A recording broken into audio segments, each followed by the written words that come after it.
covering news that matters. Fox 23 News at 9 starts right now.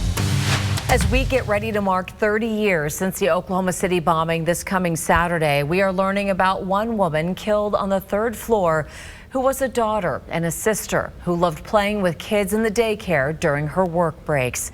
Thanks so much for joining us at 9. I'm Shay Rossi. And I'm Nathan Thompson. Every family who lost a loved one on that terrible day has a special story to share.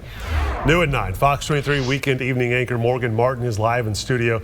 Morgan, you went to Owasso today to learn Valerie Kelch's story. Shay, Nathan, Valerie's brother told me today she brought so much love into the world and was a friend to everyone. He says April 19th is never a day they look forward to, thinking of 3 decades of life Valerie didn't get to live. Valerie Jo Kelch's brother, Terrence, says she always had a smile on her face, was a friend to all, the world truly a brighter place with her in it. Valerie, just 33 years old, was the marketing director in the Federal Employee Credit Union inside the Murrah building, where she worked for 11 years. Spent a lot of time in the daycare on her breaks and when she wanted to get away from her desk.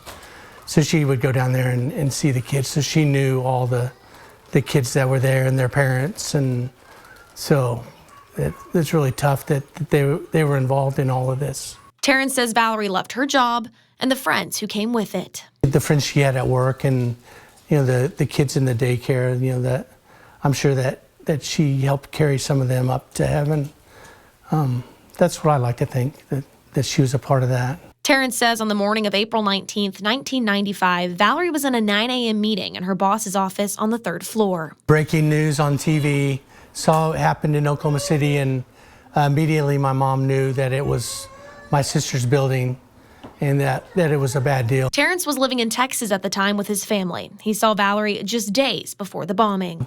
They were actually coming for a birthday of my oldest daughter. Kayla was born on the 15th as well. So they came down for a birthday party, but ended up staying for a birth. So Taylor was born 4 days before. So I got to hug Val. Well, I didn't know when I said goodbye to her that would be the last time I would talk to her. And it's one of the pictures that we have. The last picture we have of her is her holding Taylor. He says Valerie went back to Oklahoma City and his mom stayed in Texas. After hearing the news, he got his mom on a flight back to OKC as soon as possible. His dad worked downtown and heard the explosion. It's just tough that she didn't get to live her life, you know, that it was taken from her by such evil. Terrence says the two were incredibly close. Valerie, his best friend, and sister all in one. They were even roommates at one point, while both at Oklahoma State University. The family keeps her memory alive through a Facebook page they've dedicated to her. Terrence spent more than 2 decades living in Owasso.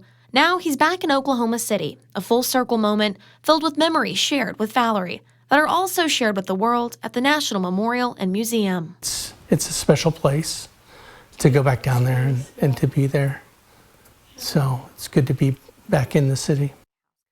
Now, Terrence told me he's no stranger to volunteering for the Memorial Marathon, but this year, alongside his 3 daughters, he'll be running the Quarter Memorial Marathon in Valerie's memory. Live in studio, covering news that matters, Morgan Martin, Fox 23 News. Thank you, Morgan. In honor of 30 years since the Oklahoma City bombing, we will tell you many stories from survivors, families, first responders, and those who were changed forever by the worst act of domestic terrorism in United States history. Instead of airing Fox 23 News at 6 this Friday night, we invite you to join us for an hour-long Fox 23 special, 30 years since 9:02 a.m.